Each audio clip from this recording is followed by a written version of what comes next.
भगवान बुद्ध एक दिन वन से गुजर रहे थे।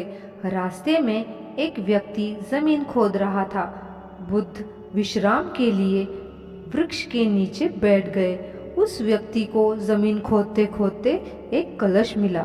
कलश में हीरे जवाहरात भरे हुए थे। उसने सोचा, आज मेरा भाग्य जाग उठा है। उसने कलश भगवान बुद्ध के चरणों में रख दिया तथा उनसे कहा, आपके आशीर्वाद से ही मुझे यह बेशुमार और अद्भुत दौलत प्राप्त हुई है। मैं इसमें से कुछ रत्न आपको भेंट करना चाहता हूँ। बुद्ध ने कहा, तुम्हारे लिए ये धन है, किंतु मेरी दृष्टि में ये विष के समान है। बिना परिश्रम के मिला धन विष ही होता है। वो व्यक्ति नाराज होकर कलश लेकर चला गया। उसने उसके गांव जाकर सारे हीरे जवाहरात बेचकर बहुत संपत्ति खरीदी, बहुत बड़ा घर खरीदा और एक दरिद्र व्यक्ति से धनवान व्यक्ति हो गया। गांव के ही किसी ईर्ष्यालु व्यक्ति ने राज दरबार में राजा से शिकायत कर दी कि जमीन में दबा धन राजकोष का होता है। अमुक एक व्यक्ति ने उसे अपने निजी काम के लिए इस्तेमाल कर कर नियमों का उल्लंघन किया है। राजा ने सैनिकों को आदेश दिया कि उस व्यक्ति को पकड़कर राज दरबार में हाजिर करो और उसे मिला हुआ कलश राजकोष में जमा कराओ। लेकिन उस व्यक्ति ने राजा से कहा, महाराज, मैंने कलश के सारे हीरे जवाहरात बेचकर संपत्ति खरीद ली है। ये सुनकर राजा ने आदेश दिया कि इस व्यक्ति को परिवार सहित जेल में डाल दिया जाए, उसकी सारी संपत्ति जब्त कर ली जाए। राजा के आदेश से उसे परिवार सहित जेल में डाल दिया गया। उसकी सारी संपत्ति जब्त कर ली गई। एक दिन राजा जेल के निरीक्षण के लिए गया।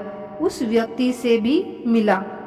उस व्यक्ति ने राजा से कहा, राजन, मुझे जब यह कलश मिला जमीन से, महात्मा बुद्ध वही थे। उन्होंने मुझसे कहा था कि इसमें रत्न नहीं विष भरा है।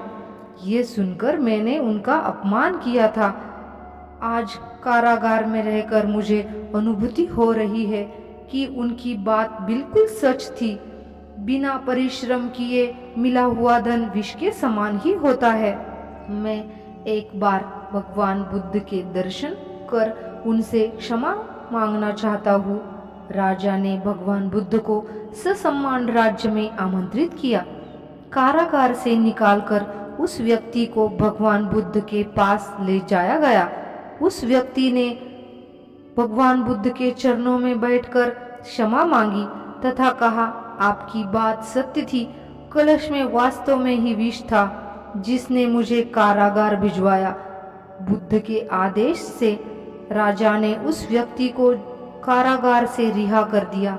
उसने उसी दिन से परिश्रम से प्राप्त धन से जीवन यापन शुरू कर दिया।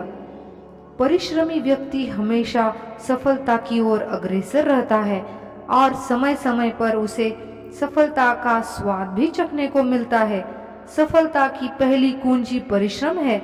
जिंदगी में आगे बढ़ना है, सुख सुविधाओं से रहना है, एक मुकाम हासिल करना है तो इंसान को परिश्रम करना होता है।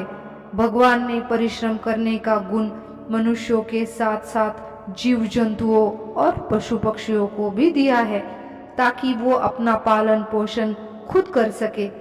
परिश्रम ही हमारा असली धन होता है।